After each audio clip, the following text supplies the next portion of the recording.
10 years ago, my daughter-in-law pulled into my driveway with her 3 children, 2 girls and a boy, and told me she needed just a few hours.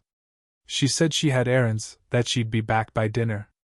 I remember the way her taillights blinked red through the dust as she drove away, the youngest one still holding his blanket, the girls too tired to ask questions. Those hours turned into a night.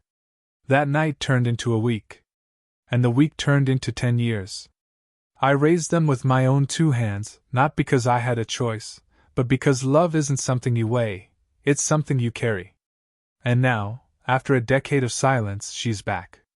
Not with apologies. Not with gratitude. But with lawyers and papers that say I kidnapped the very children she abandoned. Before we start, let me know where you're watching from, even if it's just one word in the comments. Because sometimes one word is enough to remind you you're not standing alone. That morning had started like any other. Coffee bubbled in the old percolator, filling the house with the smell that anchors my mornings. The dog barked to be let out. Sophie, my oldest granddaughter, moved around the kitchen like a little general, backpack already zipped, hair tied in a ponytail so tight you'd think it held the world together.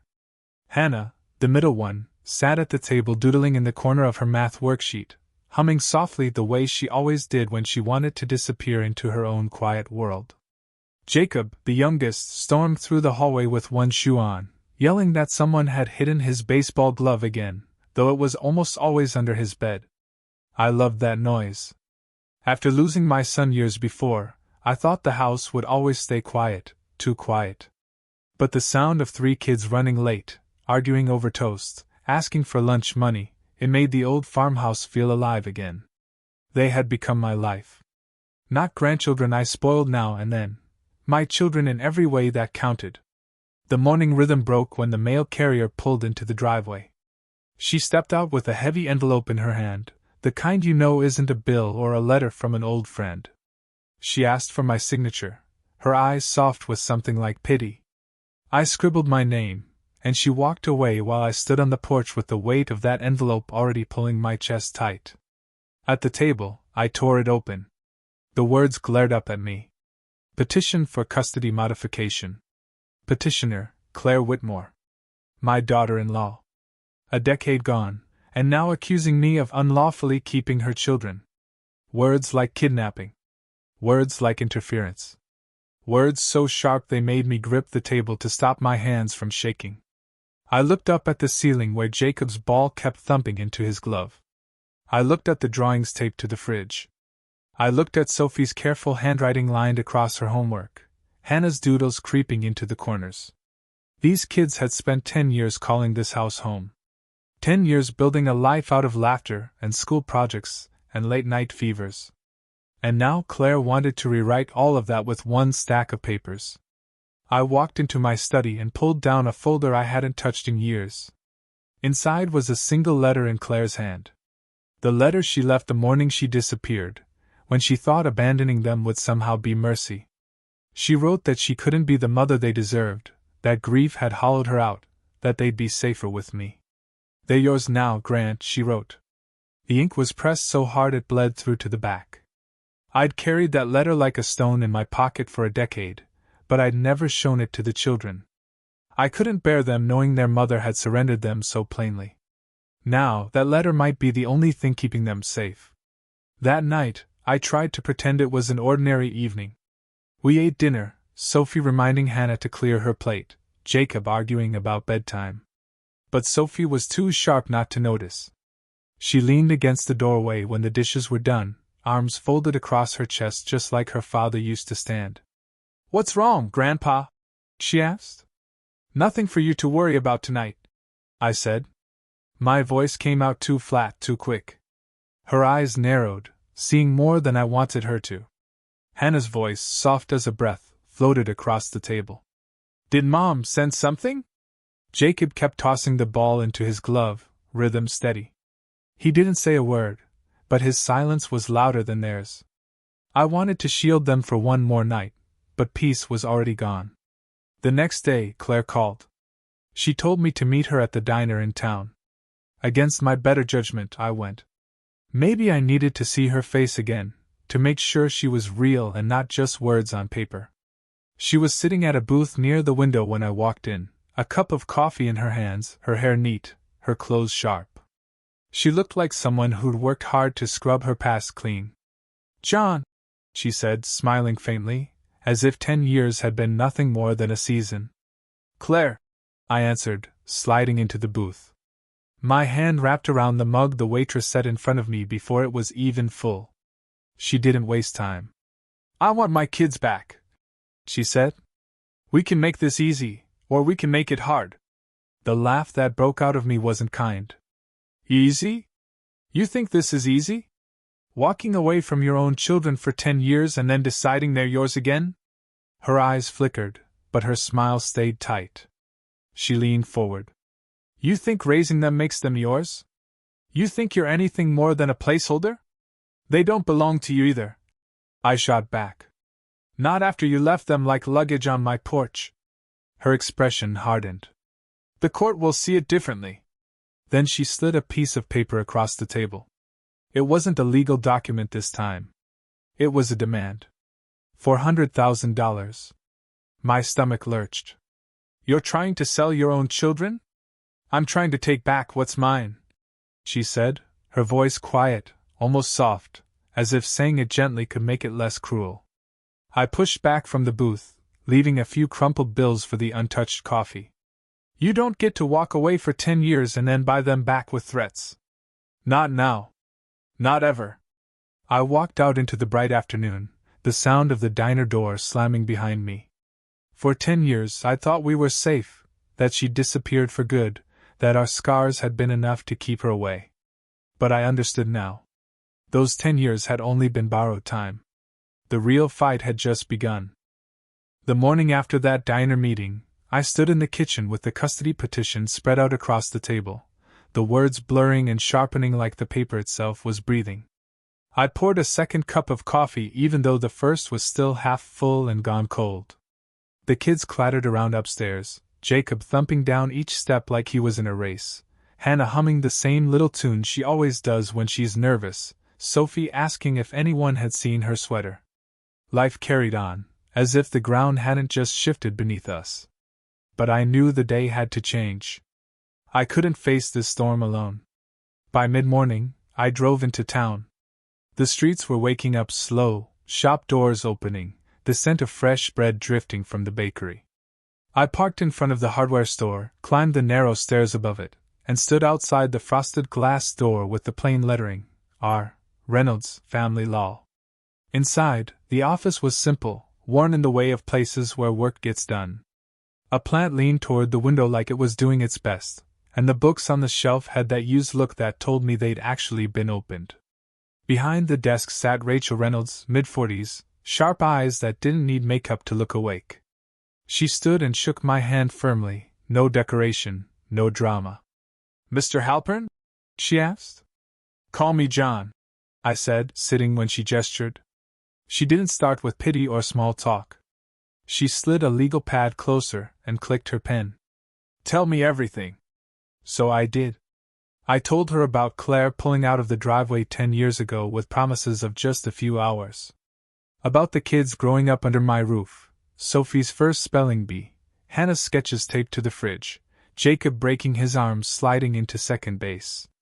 I told her about the certified envelope, the diner, the ultimatum written in neat handwriting with more zeros than I could ever dream of.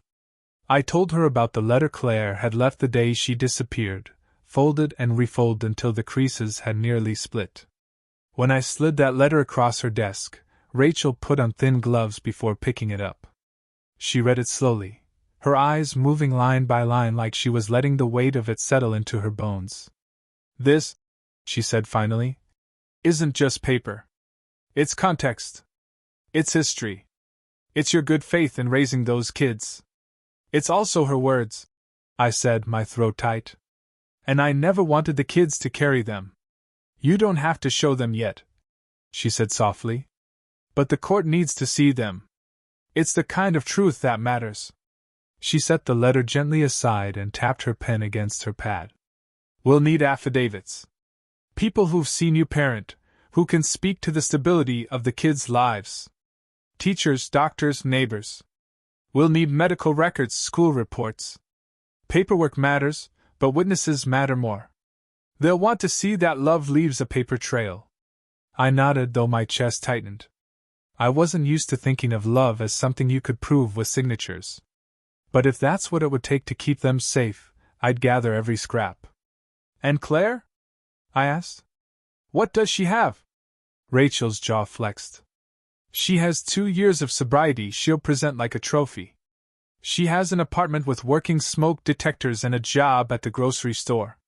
She has people willing to say she's turned a corner. The court will listen. But what she doesn't have is 10 years of consistency. And that, she said, leaning forward, is what judges respect most. Her confidence steadied me like a hand on my shoulder. By afternoon, I was knocking on doors. First was Dr. Joseph, the kid's pediatrician. He looked me straight in the eye after I explained, his hand resting on my forearm in that way doctors do when they mean both professional and personal. Your grandchildren are healthy, stable, and attached. That's not just my opinion, it's the record. I'll sign whatever you need. At the school, Mr. Alvarez, the principal, leaned back in his chair and folded his hands. Sophie's a natural leader. Hannah's a dreamer but reliable. Jacob's got fire in him, but he listens when it matters. These are steady kids. That doesn't happen by accident. I'll put my name on that. He pulled attendance charts and report cards from the drawer and signed them with a pen that squeaked against the paper. Betty at the diner didn't even wait for me to finish explaining. She wiped her hands on her apron, pulled out a notebook, and started writing. I was there that afternoon, she said. Heard Claire offer money like children were something you could sell. I'll swear to it in court if I have to. Her voice cracked, but her pen didn't. Finally, I went next door to see Alma, my neighbor for 30 years. She listened quietly, then set her bread dough aside, dusting her hands with flour. Those children are yours in every way but blood, she said. I've seen you up in the middle of the night with fevers, seen you clap the loudest at their recitals, seen you drag yourself to baseball games even when your back said no. You've been their anchor. I'll stand in front of any judge and say it plain. By the time I got home, my folder was fatter with papers that smelled like ink and truth. Affidavits. Records. Letters. It felt like stacking wood before a storm.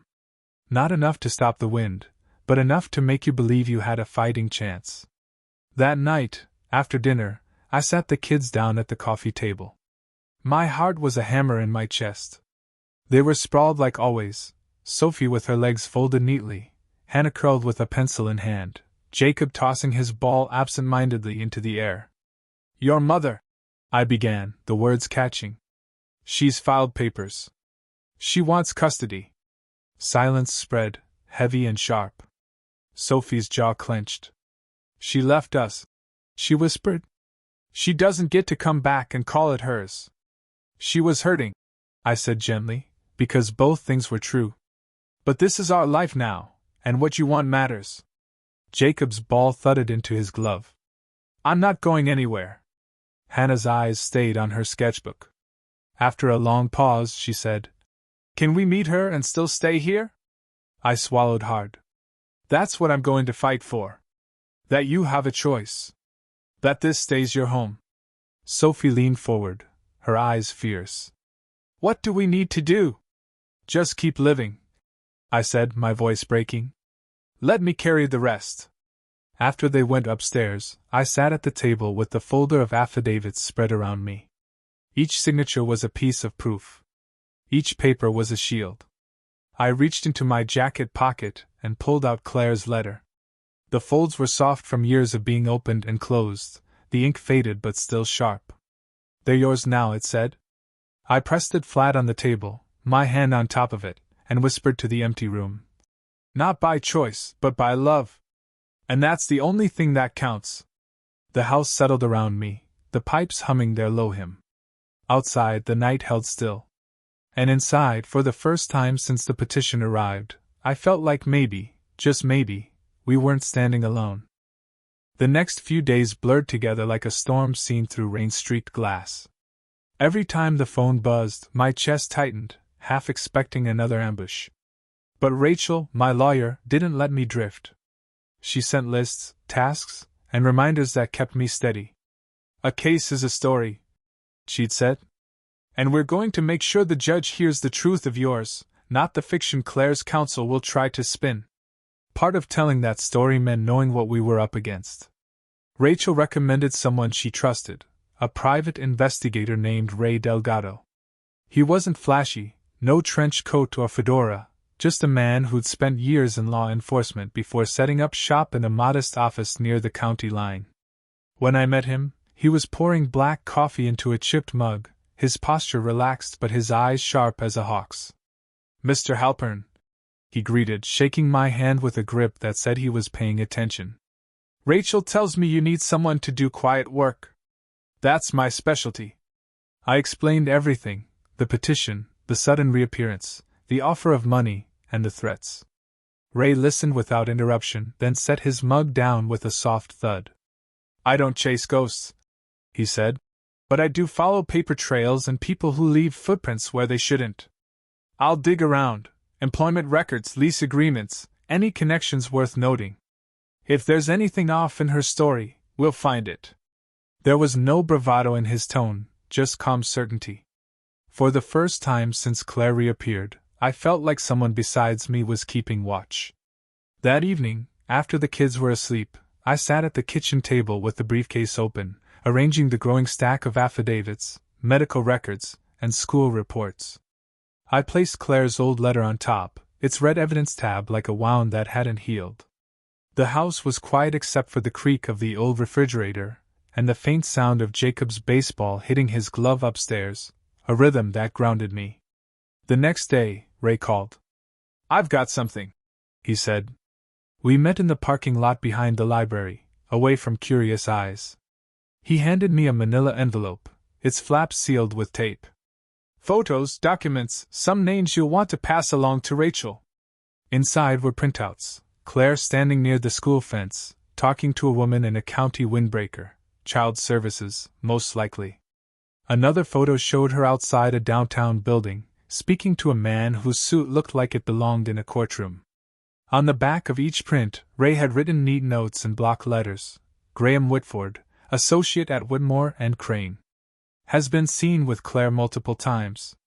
Not just counsel. Possible conflict of interest.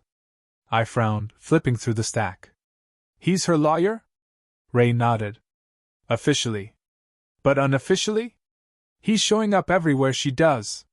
Could be more than professional." A third document was a photocopy of a lease agreement for Claire's apartment. 2 names signed in ink: Claire Morse and Graham Whitford. My stomach sank. "He co-signed her lease?" "Landlord confirmed," Ray said. "Which means if he steps into that courtroom as her counsel, he's got skin in the game. Judges don't like conflicts, especially when children are involved." I exhaled slowly, the papers trembling in my hands. "Thank you, Ray." He shrugged. "This isn't about winning points. It's about making sure the truth isn't buried. Pass this to Rachel. She'll know what to do." That night, I spread the documents across the table. Hannah wandered in, rubbing her eyes. "Can't sleep?" I asked softly. She shook her head and perched on the chair beside me. Her sketchbook rested in her lap, pages filled with careful lines and shaded corners. She glanced at the papers, then at me. "Is this about Mom?" I hesitated. "It's about making sure the judge understands what's really going on." She drew a small circle on her page, then shaded it in. "She's trying to pull us away, isn't she?" I swallowed hard. "She's trying to change things. But what matters most is that you and Jacob and Sophie stay safe and steady. That's my job." She nodded, her pencil scratching against the paper. "Can I draw it? So it feels less big?" "Of course," I said, watching as she sketched a table, for figures sitting around it. 3 were shaded heavy and dark. 1 was lighter, tentative, almost translucent. She held it up without a word. I didn't need words. The drawing said it all. The following morning, Rachel called me into her office. She spread Ray's documents on her desk, her eyes narrowing as she read. "This is gold," she murmured. "If Graham Whitford is both counsel and financial backer, that's a conflict we can expose. Judges won't let a man play two roles in a case like this." "What about the home study?" I asked, pointing to one of Ray's notes. She tapped it with her pen. "Preliminary approval only. Smoke detectors, food in the fridge, beds in the bedrooms. That doesn't speak to history or fitness. I'll subpoena the full report. Until then, we push the narrative of continuity and stability. No sudden shifts, no experiments with children's lives." Her words steadied me. She had a way of stacking arguments like bricks, each one locking into place until the wall felt strong enough to lean on.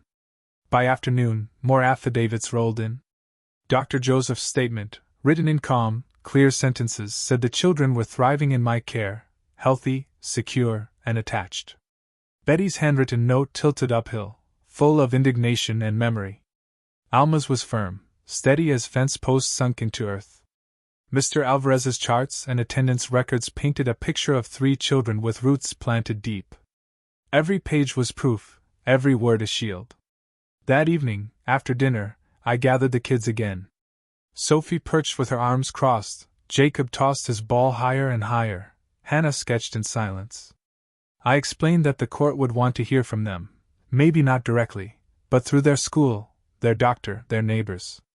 "We're not just people in this fight," I said quietly. "We're a story. And we have to make sure the judge hears the truth of it." Jacob caught his ball midair and held it tight against his chest. "So we just keep being us." "That's exactly what you do," I said, forcing a smile. "You keep being yourselves. I'll handle the rest."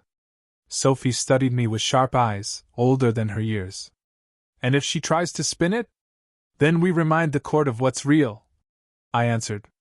"Of all the days and nights, the meals and homework, the games and drawings, the ordinary life we've built. That's the truth no one can erase."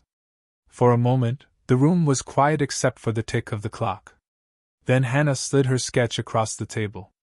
The same 4 figures, but this time, the lighter outline was a little darker, a little more filled in. "It's still us," she whispered. I put my hand over hers, over the paper, over the fragile truth we were trying to protect. "Yes," I said softly. "It's still us." Saturday arrived with the kind of morning that pretends to be ordinary. The sky was plain, the coffee was hot, the kids ate toast like it was any other day. But my shirt had been ironed the night before, the red-topped envelope waited in the briefcase, and my chest felt like a drum with a quiet, steady beat. We drove into town together, Jacob in the back tossing his baseball against his glove, Hannah sketching trees from the window, Sophie scrolling through her phone like she wasn't really reading. None of them said the word "Mom," but it hung between us all the same. The Maplewood Community Center looked smaller than I remembered, its brick walls sun-bleached and tired. Inside, the place smelled like floor polish and old trophies, the kind of scent that reminded you of school gyms and nervous moments. Dana Whitaker, the family counselor Rachel had arranged, waited outside room B. She held a yellow legal pad, sleeves rolled to her elbows, hair pulled back like someone ready to carry a weight. "Morning, Halpern family," she said gently, crouching a little so she wasn't towering over the kids. "Here's how this goes. 30 minutes. The kids choose their seats. They don't have to answer anything they don't want to. If it gets uncomfortable, you look at me and we pause. This isn't a test, it's just a hello." The kids nodded, though I could see Jacob's jaw tighten and Sophie's arms fold tighter across her chest. Hannah tucked her sketchbook closer to her ribs. Beside Dana stood another woman with calm eyes and a clipboard. "This is Mara Jensen," Dana said. "Licensed family counselor. She'll observe and keep time." Mara crouched too, meeting the kids' eyes at their level. "You're in charge of where you sit, and you're in charge of what you say. If you need me, just look at me." Jacob gave the smallest nod I'd ever seen, but it was there. Sophie's chin lifted, stubborn as steel.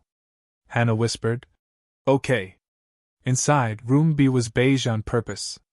Round table. 4 chairs. A box of tissues placed exactly in the center, like someone had studied the map of people breaking down. The kids chose their seats quickly, Sophie nearest the door, Jacob with his back to the wall, Hannah directly under the clock where she could sketch its circle. I sat between them like a guardrail. Dana took her place at an angle, pen poised but not threatening. Mara sat in the corner, calm as stone. At exactly 11, the door opened. Claire stepped in. She was smaller than I remembered, or maybe the years had thinned her. She wore a navy cardigan, no perfume, no jangling jewelry. Someone had told her to keep it simple. In her palm, she held something small and metallic, clutched like a talisman. "Hello, Sophie. Hello, Jacob. Hello, Hannah." She said their names like they might break if she wasn't careful. "Hello?" The kids answered, voices polite, clipped. Not cruel, just cautious. Claire set the object on the table. A sobriety chip. 2 years, she said, her voice catching. 731 days. +1. She gave a shaky smile. I count them all. No one reached for the chip. Sophie stared at the table. Jacob adjusted his cap brim. Hannah drew the circle of the coin, shading it darker than the table beneath it. I brought these, Claire said, reaching into her bag. She slid 3 small tins across the table, one to each child. Just little things I kept safe. Jacob looked to Dana before opening his. She nodded. Inside were photos of him as a baby, chubby cheeks, his first Halloween costume. Hannah's tin held a hospital bracelet, a single sock, a photo of the 3 kids on a blanket. Sophie's tin had a lock of hair and a drawing Claire had saved from kindergarten, shaky letters spelling MOM. I know I left, Claire said, her voice trembling. I was sick. Not a cold you can sweat out. A different kind of sick. Grief, it used my spine like a rope. I made terrible choices. But I've been working. I have a job. I have an apartment. I see a counselor. I'm sober. I'm not asking you to forget. I'm asking to start with hello. Sophie's arms tightened. You didn't leave a note, she said. Not for us. Claire winced like the words were a blade. You're right. I should have. The worst things I've done all start with I should have. She turned toward Hannah. Can I see what you're drawing? Hannah turned her sketchbook slowly. On the page was the round table, 4 circles around it. 3 were shaded heavy and dark. 1 was just an outline. It's okay if mine stays light for a while, Claire whispered. Mara glanced at the clock. 20 minutes gone. Claire nodded, sensing the signal. You can ask me something if you want. Or nothing. Nothing is fine, too. Jacob spoke first, surprising me. What do you do at night? Like, after work. I make tea. I water a fern I'm proud of keeping alive. I call my sponsor. I read. I set my alarm too early so I can talk myself into the day twice. And sometimes, she added softly, I burn grilled cheese. Jacob smirked despite himself, then caught it quick and forced his face flat again. Hannah looked up. Do you remember the 3-legged dog from the fair? Tripod, Claire said, too fast for it to be rehearsed. He belonged to the Wilsons. He loved funnel cake more than was good for him. Hannah nodded, satisfied at least that some part of her mother's memory hadn't corroded. The timer chimed, soft but final. That's 30, Mara said gently.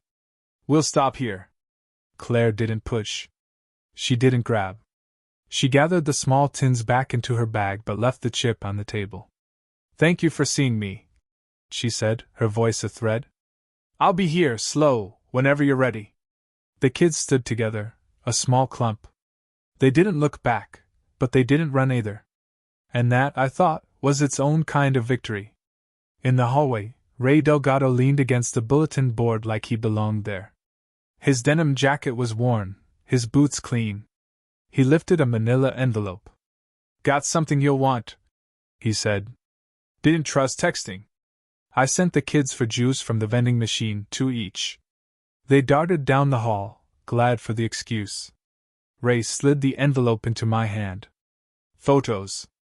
Notes. Nothing dirty. But patterns you'll want to show Rachel. I peeked inside. Claire, near the school fence again, speaking to the county worker. Another shot, her downtown with Graham Whitford, the lawyer. Another, leaving a church basement at night, flanked by women from recovery meetings. And finally, a close-up photo of a clipboard on a desk, caught through a window.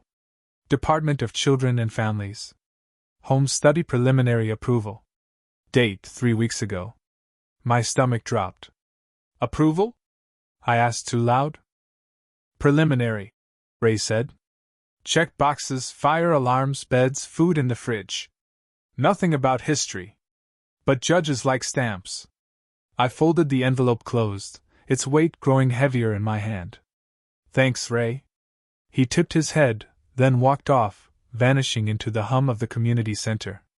The kids returned with juice cans, laughing over how Jacob had smacked the machine to make it work. Their laughter was the only thing that made the hall feel less like a trap. We walked out into the parking lot, the afternoon sun bright enough to sting. I unlocked the truck and slid the envelope onto the seat beside me, its edges digging into my ribs. I didn't say a word about what was inside. Not to the kids. Not yet. They needed the sound of their juice cans cracking open, not another piece of the storm. Back home, we mowed part of the lawn because sometimes you fight chaos by cutting straight lines into it. Jacob pushed the mower with serious intent. Hannah edged the corners, her brow furrowed in concentration. Sophie trimmed branches with a pair of clippers too big for her hands but steady anyway. At dinner, we ate sandwiches on the steps, watching the sun dip low. How do you feel? I asked, because sometimes asking is all the shelter you can offer. Like I shook hands with a thunderstorm, Jacob said. Like I drew a ghost, Hannah added, then smiled faintly. But a nice one. Sophie didn't speak, just leaned her head against my shoulder for a moment, and I counted that as her answer. When the kids went to bed, I stayed up at the table, the envelope in front of me, the letter beside it. 2 different truths, both waiting for their turn in court. My hands ached from holding the line. But I knew this much: the kids weren't walking through it alone. Sunday afternoon should have been about small things: church with Alma, mowing the back pasture, catching Jacob's baseball game on the radio. But instead, my phone buzzed with an email from Rachel. The subject line was short and sharp: opposition filed. I opened it at the kitchen table, the kids upstairs bickering over the bathroom sink. The words spilled down the screen like cold water. Opposing counsel had filed a supplemental brief. Attached was a declaration from a psychiatrist who had reviewed Claire's rehab discharge and conducted a 1-hour interview. There was also an affidavit from a counselor who vouched for her stability. And worst of all, a notice that they intended to challenge Claire's old letter, the one folded soft with a decade of creases. They argued it was written under duress, that it should be excluded, that any handwriting analysis would come back inconclusive. For a long minute, I just sat staring at the glow of the phone, my hand pressed flat on the table as if I could keep the house from tilting. The kitchen smelled faintly of last night's chili, the clock ticked loud, and somewhere outside, a neighbor's dog barked at nothing. Ordinary life, carrying on while mine bent under the weight of a legal brief. I forwarded the email to Ray, then called Rachel. She picked up on the second ring, her voice brisk but not unkind. I read it twice, I said. It feels like the axle just shifted. That's their tactic, she answered calm as ever. They want to muddy the cleanest piece of history we have. If they can make the letter smell unreliable, then their narrative of rehabilitated mother looks stronger. My chest burned. And the judge? What will he see? Rachel's pen scratched faintly in the background. I could picture her at her desk, underlining, boxing, making order out of chaos. Judges don't like sudden change. Continuity matters. We'll argue that abrupt shifts are destabilizing. I'll file a request for an in-camera interview with the judge, private, no lawyers, just the kids and him. That way their voices are heard without the theater. And we'll put our own handwriting expert on the letter. Slow but credible. A judge will respect that more than quick noise. I looked at the red-topped envelope where it lay on the counter. My wife's handwriting had been steady, Claire's had not. The ink still whispered her state of mind all those years ago. "The truth isn't here," I murmured. Rachel didn't soften. She didn't need to. "Then we'll give it credentials. A courtroom likes truth dressed properly. Let me handle the wardrobe." I almost smiled at that. Almost. After the call, I gathered the kids for chores. The only way to fight a storm you can't touch is to stack hay, scrub tack, mend the broken gate. Jacob pushed the mower in neat lines, sweating and focused, a boy already practicing being a man. Hannah painted on the porch, shading the wood to match the old beams, her strokes patient and sure. Sophie spread her homework across the kitchen table, the corners of her mouth tight with concentration, like she was studying not just algebra but the whole future. Later, over sandwiches, I asked, "How do you feel?" "Like we're waiting for a test," Sophie muttered. "Like someone's watching," Jacob added. Hannah just held up her painting of the porch beam, half light, half shadow. "Like this," she said softly. I nodded. "That's enough. That's good." By evening, Ray texted again. Oddity. Graham Whitford co-signed Claire's lease. Landlord confirmed. Paperwork attached. A photo came through of the lease agreement, 2 names inked side by side. Claire Morse and Graham Whitford. I forwarded it to Rachel, who replied within minutes. Useful. Conflict of interest. If they try to parade him as independent, we'll pull this out. Not decisive, but strong. The kids came in from outside smelling of cut grass, cheeks flushed. They looked like children, not pawns. I clung to that. We ate dinner, chili reheated, because sometimes the same meal 2 nights in a row feels like armor. Afterward, I sat with them at the table while they worked. The quiet was the kind that makes a house feel strong, pencils scratching, pages turning, the refrigerator humming back to life after cycling off. When they went to bed, I lingered in the kitchen. I slid the envelope from the briefcase, set it on the table, then back in, then out again. My hand hovered over the flap. I wanted to reread it, to remind myself of every line, but Rachel's voice echoed, "Don't let the kids carry that weight. We use it in court, not at home." So I tucked it back, clicked the brass clasps, and made myself a list on a yellow pad. Authenticate letter. Expert notice. In-camera request. Witness prep, Alma, Betty, Dr. Joseph, Mr. Alvarez. Challenge scope of home study. Lease cosign bias. Hold the line. That last line wasn't legal strategy. It was survival. The next morning, Monday, I woke before the alarm. The house held its breath the way houses do when the weather is shifting. The radio muttered about gusts and outages. I stood at the sink, mug of coffee hot in my hand, staring out at the trees bending under wind that hadn't even fully arrived. At 7:12, Rachel called. "Change of plans?" she said, no preamble. "Opposing counsel filed an ex parte motion at 6:59. They're asking for expanded visitation today, unsupervised dinner." "Today?" My voice cracked. 2 o'clock. Judge Mercer will hear it. It's a test balloon. They're trying to push the door open early. Bring the folder. I'll have Mara on standby by phone. I hung up, packed the lunches, and sent the kids to school. I kissed each of their heads before they ducked onto the bus. My voice came out steady, almost ordinary. "I love you. I'll see you after practice." They nodded like they always did, but I caught the flicker in Sophie's eyes, the tension in Jacob's shoulders, the way Hannah clutched her sketchbook. When the bus rolled away, I stood in the driveway longer than I should have, hands still raised. The sky was darkening around the edges. The day felt shorter than it was. At Rachel's office later that morning, we spread the folder across her desk like soldiers laying out weapons before battle. Rachel worked with speed that didn't look hurried, her pen nailing down every line. "Here's our ask," she said. "No expansion before the full hearing tomorrow. Continued supervised contact only, with Mara present. Alternatively, a caution against any approach at school. And I'll attach Ray's notes about the lease cosign. Judges care about disclosure. They care about whether anyone's been casual with lines. I nodded, though my stomach was a knot. And if the judge listens more to the fact she's sober, employed, and stamped preliminarily approved? Rachel didn't blink. Then we remind him, these kids have been with you for 10 years. The law favors continuity. Abrupt change is dangerous. We're not arguing she's a monster. We're arguing sudden change is. She tapped the edge of the red-topped envelope. And when the time comes, this will anchor everything. Not as a weapon. As a record.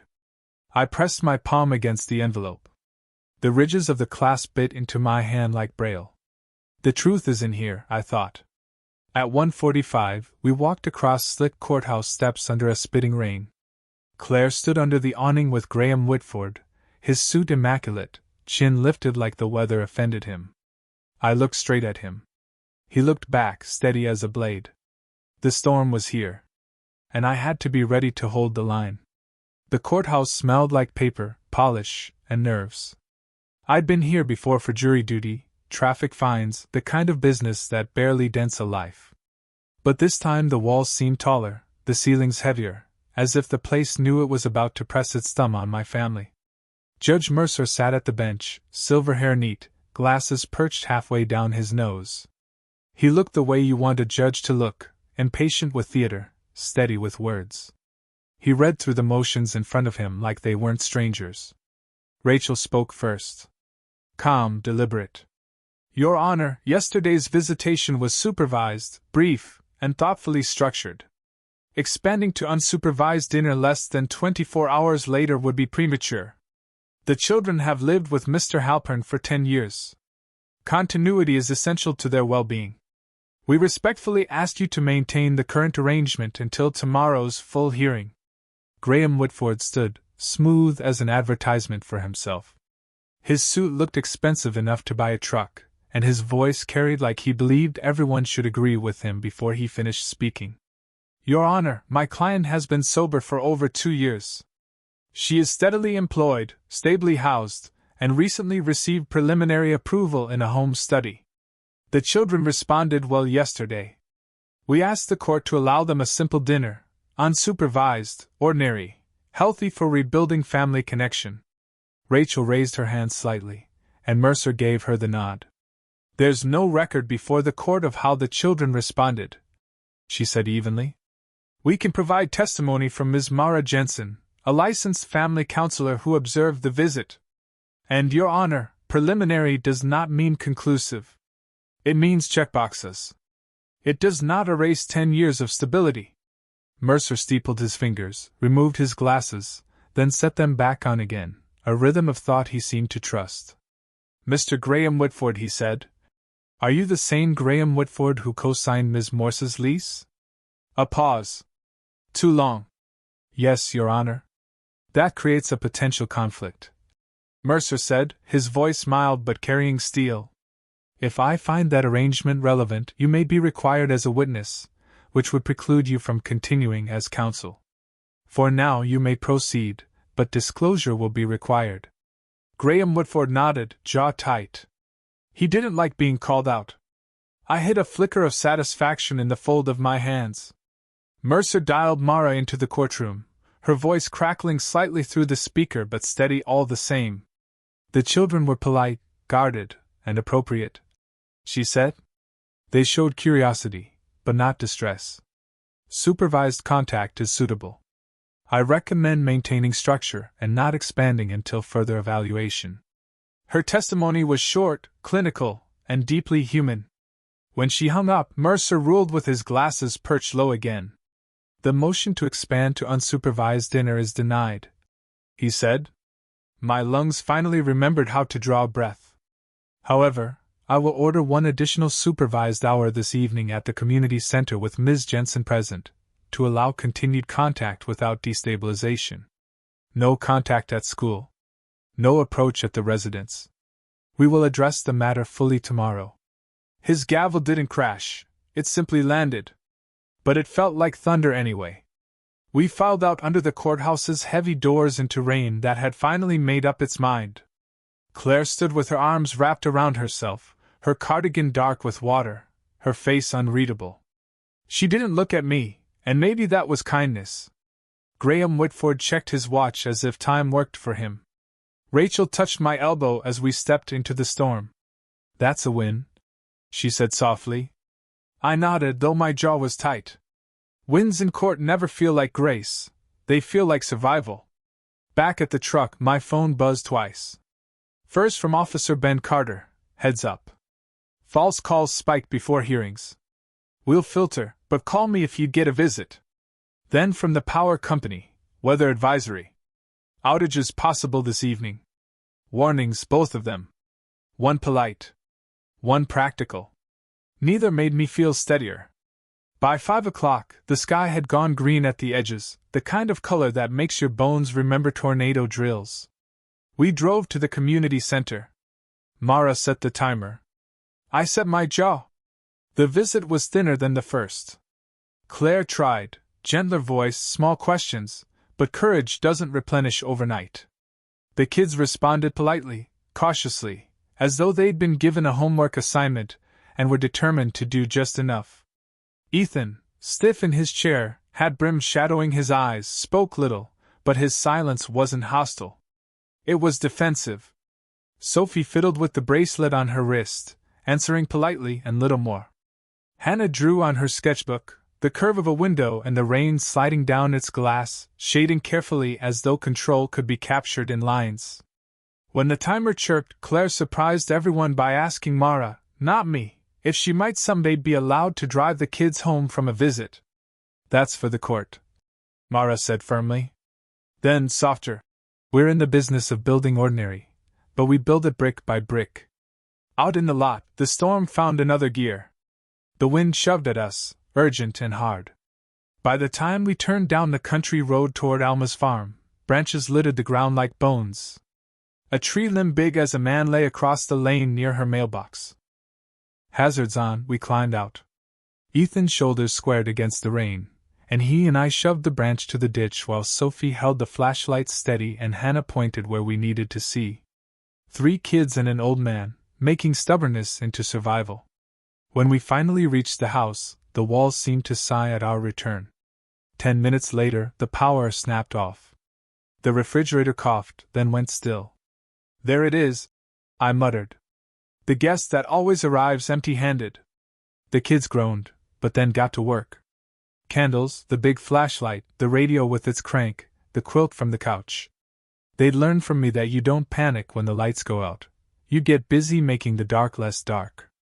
Elma knocked a half hour later, shoving a battery lantern into my hand. Yours, she said briskly. And I brought bread. Bread is morale. We ate chili by candlelight, which somehow made it taste richer. The kids read aloud from the dog-eared book we'd been working through at night, an ordinary story about a boy, a dog, and a broken fence. Their voices rose and fell with the rhythm of the storm outside, and for a while, the thunder sounded less like a threat and more like background music. Halfway through a chapter, my phone buzzed. Ray. Heads up. Their psychiatrist? Never treated her. Reviewed a one-time rehab note, self-reported. Interviewed her once, with counsel present. Careful language, appears, suggests, within reasonable limits. Sending documents now. Also, home study preliminary equals checklist, 30-minute walkthrough. No narrative yet. I forwarded it to Rachel by candlelight. Her reply came fast, the glow of my screen lighting the worry on my face. Perfect. I'll argue it's premature. Tomorrow we focus on continuity and risk of sudden change. Sleep if you can. Sleep. I looked at the kids curled under quilts on the couch, heads opposite, geometry only siblings invent. I knew better than to expect real rest. At 9, Officer Carter idled past, tapped his horn once in reassurance, and went on. The storm snarled overhead, but inside we had chili, candlelight, and the sound of Sophie's soft reading voice. When the kids finally fell asleep, I stood as a sentry in the kitchen, a bad back bent against the counter, watching the lantern light flicker.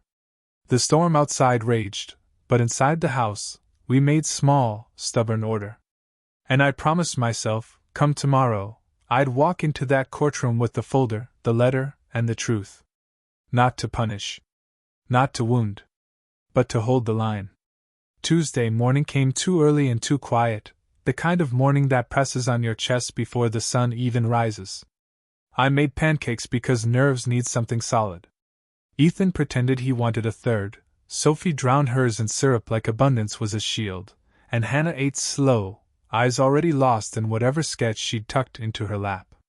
We left the kitchen spotless before we drove. Coming home to order felt like a promise I could still make. The courthouse steps smelled of rain and bleach. Rachel met us there, her hair tied back, her briefcase heavy with a week's worth of work. She crouched slightly to the kid's level, her voice soft enough to count as kindness. "Judge Mercer will speak with each of you in private," she explained. "Just 5 minutes. Simple questions, simple truths. Then you'll go with Alma for milkshakes while your grandfather and I finish the hard part." Ethan nodded, jaw set. Sophie's lips pressed tight. Hannah clutched her sketchbook to her chest like a shield. They followed the bailiff through a side door, 3 kids carrying 10 years of history into a room with one old man who had the power to weigh it. When they returned, they looked 5 minutes older, like mountains with new lines carved down their sides. Ethan's jaw stayed tight. Sophie's eyes were wet but steady. Hannah carried a candy from the judge's dish, as if proof she'd been heard. "You did good," I whispered, brushing the brim of Ethan's cap where it hung from his pocket. He nodded once, like that was enough. Then it was our turn. The courtroom filled with too many people all at once. Claire in a navy dress, smaller than memory, Graham Whitford, polished and sharp, Mara Jensen, carrying her clipboard like it could anchor the truth, Dr. Joseph, his notes stacked with the precision of a man who measured words for a living. The bailiff called the case, Morse versus Halpern. Petition for custody modification. We rose, sat, and became our official selves. Graham Whitford went first, building his scaffolding from practiced words: sobriety, employment, stable housing, community support. He called Dr. Averill, the psychiatrist who had reviewed Claire's rehab file. The man spoke in phrases built to sound like certainty but landed like fog: appears within normal limits, suggests stability, prognosis favorable. Rachel stood for cross, not wasting thunder on what didn't matter. "Doctor, you did not treat Ms. Morse, correct?" "No." "You did not observe her parenting?" "No." "You reviewed a self-reported rehab discharge summary?" "Yes." "And your single interview was conducted in the presence of her counsel?" A pause. "Yes." Rachel nodded, crisp. "Thank you." She sat, letting the hollowness show itself. Next came Mara. She spoke plainly, her voice like clear water poured into a dry room. "The children are bonded, stable, and thriving in Mr. Halpern's care. They were polite and appropriate with their mother in supervised settings. I recommend continued supervision. Abrupt change risks destabilizing them." Then came the community we'd built, Mr. Alvarez with attendance records and calm words about leadership and creativity. Dr. Joseph with steady notes about health, vaccinations, and attachment. Betty with her uphill handwriting, describing the diner booth where a woman had named a price for silence. Officer Carter, big hands on a small Bible, swearing to the calls and the quiet vigilance of a town that knew who showed up. Every piece added weight to one side of the scale. Finally, Rachel stood. Her posture was straight, her voice controlled, but I saw the nail she meant to drive home. She clicked her pen once, then gently laid the red-topped envelope on the evidence table. "The court will see Exhibit F, offered under seal," she said. "A letter written 8 years ago in Ms. Morse's own hand, relinquishing her children to Mr. Halpern. We introduced this not to punish, but to establish history, context, and good faith reliance in raising these children as his own." The room shifted. Graham Whitford was on his feet before the flap even settled. "Objection, Your Honor. Hearsay, undue prejudice. My client asserts she was intoxicated, under duress. Our expert finds handwriting analysis inconclusive." Mercer studied the envelope like a tool that could fix the job or break it. "Statement against interest," Rachel countered. relevant to the equities of custody. As to intoxication, we can address I'm cross. Mercer glanced at Claire. His voice was low, firm. Do you recognize this? She stared at her lap, then lifted her face. Yes. Is it your handwriting? Yes. Were you forced to write it? No. Were you intoxicated? Her pause stretched thin, almost too long. No. I was sober. I wrote it in the morning. I thought I was being merciful. Which is... Her voice cracked, but she forced it steady. The strangest kind of selfishness. The courtroom air thickened. Rachel nodded slightly. No further questions. Graham Whitford tried to pivot, coaxing Claire into testifying to love, sobriety, employment. She answered truthfully, eyes wet but clear. I want to be their mother in a way that doesn't break them to fix me. Her words rang truer than his strategy. Rachel's closing was simple. Your Honor, these children have been safe, steady, and well with Mr. Halpern for a decade. Ms. Morse has made progress, and we acknowledge that. But steps are not a bridge. Continuity matters. We ask the court to preserve what works, to allow slow, supervised contact, and to honor that love sometimes looks like patience. Mercer cleaned his glasses with a handkerchief he pulled from nowhere, then replaced them. He looked down at his notes, rearranging words into reasons. Here is what we will do, he said at last.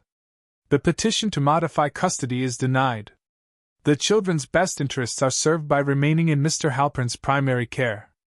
Ms. Morse will continue supervised visitation weekly with Ms. Jensen observing. After 8 weeks, upon recommendation and absent adverse events, we may consider a narrow trial expansion to short, unsupervised daytime visits. No contact at school. No approach at the residence.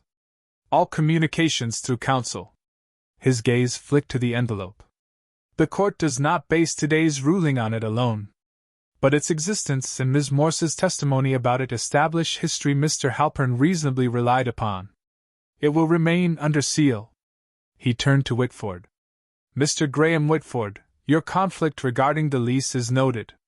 You cannot be both counsel and witness. Resolve it before further proceedings. The gavel fell like a fever breaking. The courtroom exhaled. Claire clutched her arms around herself. She looked at me once, eyes raw. Thank you, she whispered, for not turning the letter into a knife. I didn't save it to wound you, I said quietly. I saved it so the truth had something to wear in a room like this. She nodded, as if she'd been waiting for that sentence. Then she turned away. Rachel touched my elbow. We'll paper the order. First 8 visits, supervised and boring. Boring sounds like heaven, I said. Outside, Alma waited with the kids at the diner, 3 milkshakes and chocolate mustaches proving court couldn't steal everything. Ethan met my eyes like a man testing the ground beneath him. Well? We keep doing what we've been doing, I said. Your mom can say hello on Saturdays, with Ms. Jensen there. No school, no doorstep. That's the order. Ethan's shoulders eased. Sophie let out a shaky breath. Hannah slid a sketch across the table, 4 figures around a circle. Ours dark, hers faint but thicker than before. Looks right, I said, and meant it with a gratitude too deep for clever words. When we got home, Officer Carter idled past, tipping 2 fingers off his hat. Code for I heard. The mailbox was empty. No more summonses, no more threats. Just paper quiet. I put the envelope back in the safe under the stairs, beside the truck title and my wife's ring. The soft grind of metal closing felt like a bow tied instead of a knot. We tossed the ball in the yard until the neighbor's dog showed us again how a tail should be chased. Later, I made grilled cheese and didn't burn it. Small victories, but the kind you can eat. And when the kids went to bed, I wrote myself one more list. Bring sketchbook Saturday. Quarters for the juice machine. Frame Hannah's rain drawing. Ask Ethan about his curveball grip. Keep the door that should stay closed. Keep the one that can open. Hold the line. The court order arrived in the mail 2 days later, heavy paper folded with the kind of seriousness that makes you stand straighter when you hold it. Rachel still dropped a copy off at the house anyway, because she knows I trust a knock more than an envelope. "It's clean," she said at the kitchen table, her finger tapping the corner. "Weekly supervised visits. No doorstep surprises. We'll check back in 8 weeks. She tucked a strand of hair behind her ear, glanced toward the hall where the kids' laughter tumbled down the stairs. "And Mercer made it official. Graham Whitford is out. Conflict acknowledged. He won't be back in the courtroom." "Good," I said, and meant it more gently than it sounded. After she left, I slipped the order into the safe under the stairs. It went on top of the red-topped envelope. For the first time in months, something inside my chest loosened, not a snap, but the way a knot decides to turn into a bow. We started keeping time by Saturdays. Every week, Mara sat in her corner with her clipboard. Claire arrived with her hands full, once with oranges, once with a paperback about a dog who learns to stay, once with nothing but her breath steady and visible. She practiced not reaching, not grabbing for more than was given. The kids handled it each in their own way. Ethan kept his lucky cap nearby, fingers worrying the brim even when he pretended he wasn't. Sophie sharpened pencils before every visit, as if the point of her graphite could control the shape of a conversation. Hannah kept sketching, tables, windows, hands, sometimes shading her mother's outline lighter than ours. Mostly, the visits were uneventful in the way that mattered. "What are you reading in school?" "Coach says we're running more laps." I burned grilled cheese less this week. Leaving became its own small ritual. The juice machine in the community center swallowed quarters and spat out sodas, and the kids treated it like a victory every time. Once, when it jammed, Ethan thumped the side and it surrendered with a sigh. We all laughed, the kind of laugh you don't plan for but carry home like treasure. Mara kept boundaries. "That's enough for today," she'd say when the air went thin. Claire would nod, fold her dignity into her pocket, and walk out steady. That was progress, leaving without reaching for what wasn't hers to take. At home, life insisted on being ordinary. Jacob's curveball got worse before it got better, hanging in the air like a bad question until one day it finally dropped like mercy. Sophie started writing essays that made her teachers underline words 3 times. Hannah painted the creek in winter, and her picture made the cold look almost musical. Mr. Alvarez hung it in the school hallway, and I printed his email because paper is easier to thank. Ray sent his final report in a manila envelope taped twice for good measure. No surprises, just proof that Claire was keeping her side of the street clean.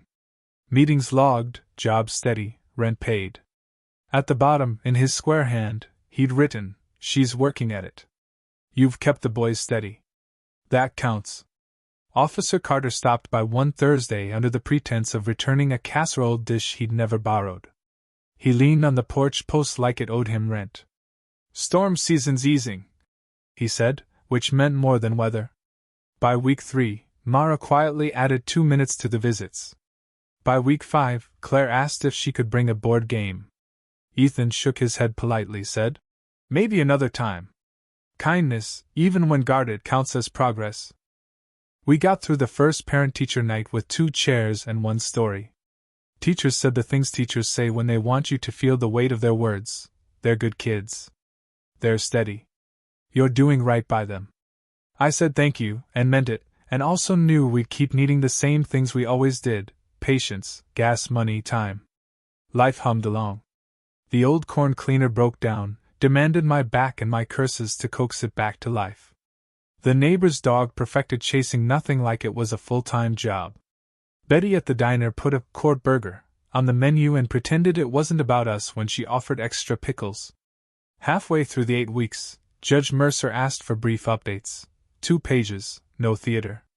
Mara wrote steady sentences like rainfall, children stable. Mother appropriate.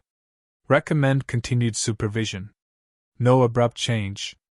Rachel bundled it with Joseph's health notes and Alvarez's attendance charts. Mercer initialed the margin like he was signing for a package. And so the rhythm held. One Saturday, Claire arrived with nothing in her hands, and I counted that as a victory. Another time, she sat quietly while Hannah shaded a drawing of the oak outside the community center. Ethan asked if she remembered his first coach's name. Tom Archer, she answered immediately. His eyebrows lifted in something complicated, but he nodded. That afternoon, Jacob pitched a game that mattered. He hung his first curve and got burned, then snapped the next one so clean the batter blinked. We won by 1. Alma clapped like a metronome.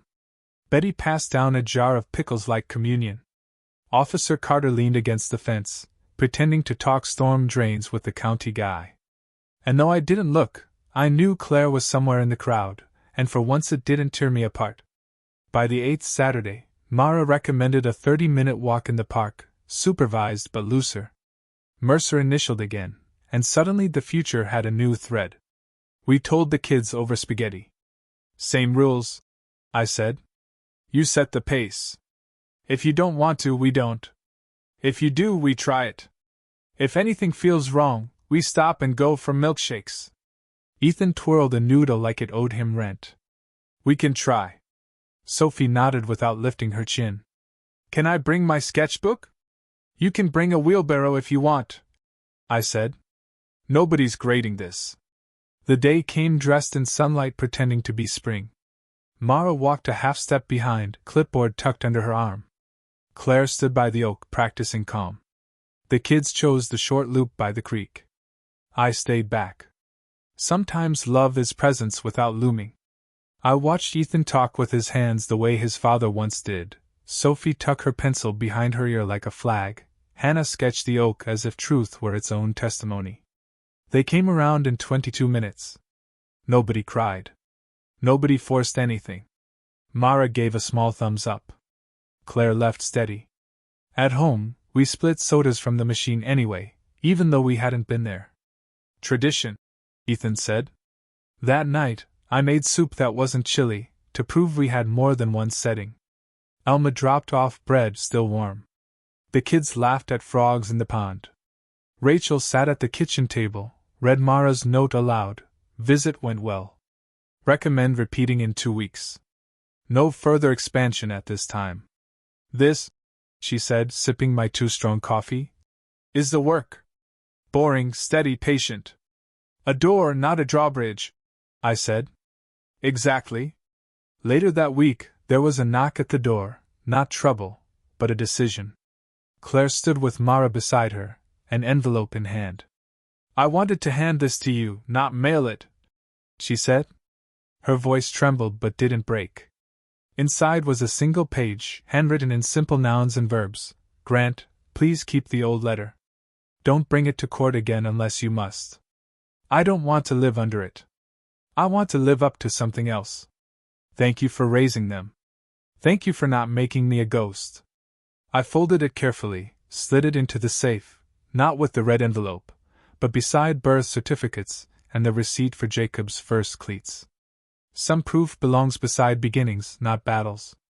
The last night of this story wasn't dramatic. That's what I loved about it. We ate spaghetti again. Ethan demonstrated his curveball grip, knocked over the salt, cleaned it up without fanfare. Sophie drew steam rising from her bowl like a magician sketching escape. Hannah laughed at both of them, pencil tapping the table in rhythm. I stood at the sink, watching the lights slide off the counter as shadows climbed onto the chairs. I wiped my hands on a towel and turned to them. We're going to keep what works, I said, and only add what doesn't break it. Okay, Ethan said, easy as air. Okay, Sophie echoed, pencil behind her ear like a small flag. After they went up, I walked the fence line one more time, because a habit can be a prayer if you let it. Coyotes tuned up in the distance. An owl complained about nothing in particular. The porch light threw a square of decent yellow on the steps. Inside, I wrote one last list. Call Mara Friday. Oil the back door hinge. Ask Ethan about the feed store job. Buy Sophie more paper before she starts drawing on envelopes. Bring quarters Saturday. Keep the door that should stay closed. Keep the one that can open. Hold the line. And where the line becomes a handrail, hold that too. I stuck it under the corncob magnet my wife once bought at a yard sale because she couldn't resist anything that already had a history. Then I turned off every light but one, the hall lamp. The one that says, without boasting, "We live here. We're not afraid."